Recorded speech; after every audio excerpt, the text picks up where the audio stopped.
Welcome to Rallis kitchen. దివ్య ఔషధంగా పనిచేసే కారపొడి కోసం 1/2 కప్పు నువ్వులు, 1/2 కప్పు అవిసె గింజలు డ్రై రోస్ట్ చేసుకోవాలి. 1 కప్పు మునగాకును క్రిస్పీగా అయ్యే వరకు డ్రై రోస్ట్ చేసుకోవాలి.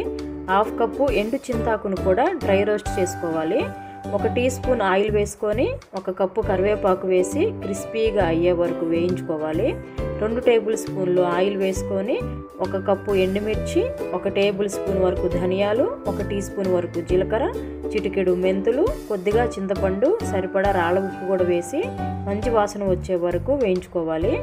మిక్సీ జార్లో ముందుగా నువ్వులు, అవిసె గింజలు గ్రైండ్ చేసుకోవాలి. తర్వాత మునగాకు, చింతాకు గ్రైండ్ చేసుకోవాలి. తర్వాత కరివేపాకు కూడా వేసి గ్రైండ్ చేసుకొని అందులో ఎండుమిర్చిని కూడా వేసి గ్రైండ్ చేసుకోవాలి.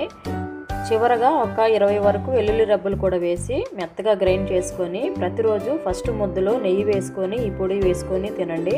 అద్భుతంగా ఉంటుంది.